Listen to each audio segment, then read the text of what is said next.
नहीं पड़ा, तो क्लाइंट ठीक सारी बातें कह दी। ऐसा नहीं है। जो उनकी एप्लीकेशन लगी थी पुलिस रिमांड के लिए, उसमें जो ग्राउंड्स लिखे थे वो लीगली बिल्कुल सस्टेनेबल नहीं थे ग्राउंड, वो जिसको मैं कह सकता हूं कि बेबुनियाद ग्राउंड थे। पर केजरीवाल जी ने रिक्वेस्ट की कोर्ट को कि मैं व्यक्तिगत रूप से कुछ कहना चाहता हूं, जो कोर्ट ने अलाउ किया, और उन्होंने बताया डिटेल में कि मेरे खिलाफ क्या एविडेंस है, और कोई एविडेंस नहीं है, एक गवाह का बयान है जैसे भी है। उसके बाद आखिर में उन्होंने कहा कि मैं पुलिस रिमांड को एज सच अपोज नहीं करता हूं, और जितना भी आप ये चाहे मेरे को कस्टडी में रख सकते हैं, मैं पूरा कोऑपरेट करूंगा। उसके बाद हमने जैसा आपको कहा कि ये हम जो कह रहे हैं कोऑपरेट करेंगे, इसका अर्थ ये नहीं है कि हमने जो ग्राउंड इनके लिखे हैं उनको मान रहे हैं। इनके ग्राउंड जो है वो हम अपोज कर रहे हैं कि इनके इन ग्राउंड्स पर पुलिस रिमांड नहीं दिया जा सकता, पर हमारा क्लाइंट खुद कह रहा है कि मैं पुलिस रिमांड दे दो, मैं कोऑपरेट करने को तैयार हूं, इसलिए शायद अब जज साहब ऑर्डर करेंगे। अच्छा, लेकिन 100 करोड़ सीधे सीधे रिश्वत मांगने का जेडी ने बड़ा आरोप लगा दिया है केजरीवाल पे। देखिए, ये तो अब आप ईडी से पूछना कि 1922 अगस्त में ईसीआई होती है, पहली अरेस्ट होती है, उसमें 4 कंप्लेंट फाइल होती है, सप्लीमेंट्री 1 होती है, 2 होती है, 3 होती है, 4 होती है, 5 होती हैं।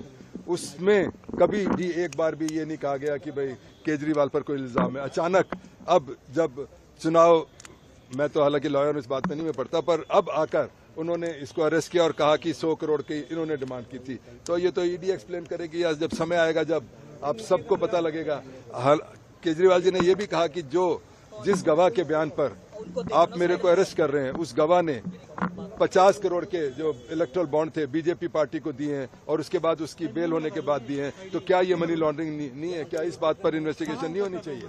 तो आज यही बात है। एज ए काउंसिल सर, आप संतुष्ट हैं? केजरीवाल ने खुद अपनी सारी बातें कह दी, या कुछ कहना था जो रह गया, मौका नहीं मिल पाया? आप कहते नहीं, और कहते। अब ऐसा है कि जज साहब ने ज्यादा टाइम नहीं दिया, पर मैं समझता हूं कि आज के दिन इतना ही कहना काफी था।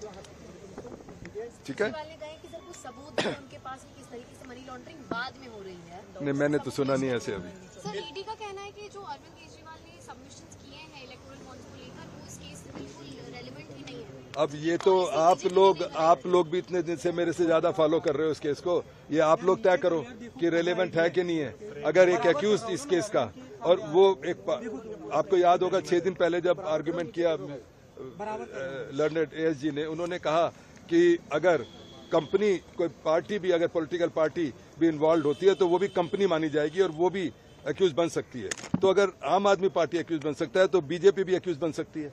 अगर बीजेपी को उसी एक्यूज ने, जिसकी बेल हुई, उसने 50 करोड़ दे रखे हैं, तो वो किस चीज में आएंगे ये तो आप लोगों को तय करना है। मैं तो जब कोर्ट में केस आएगा जब देखेंगे, पर आपको खुद मालूम होना चाहिए कि वो पैसे किस बात के दिए थे उसने। अच्छा, एक बात, रिमांड पे थे क्या?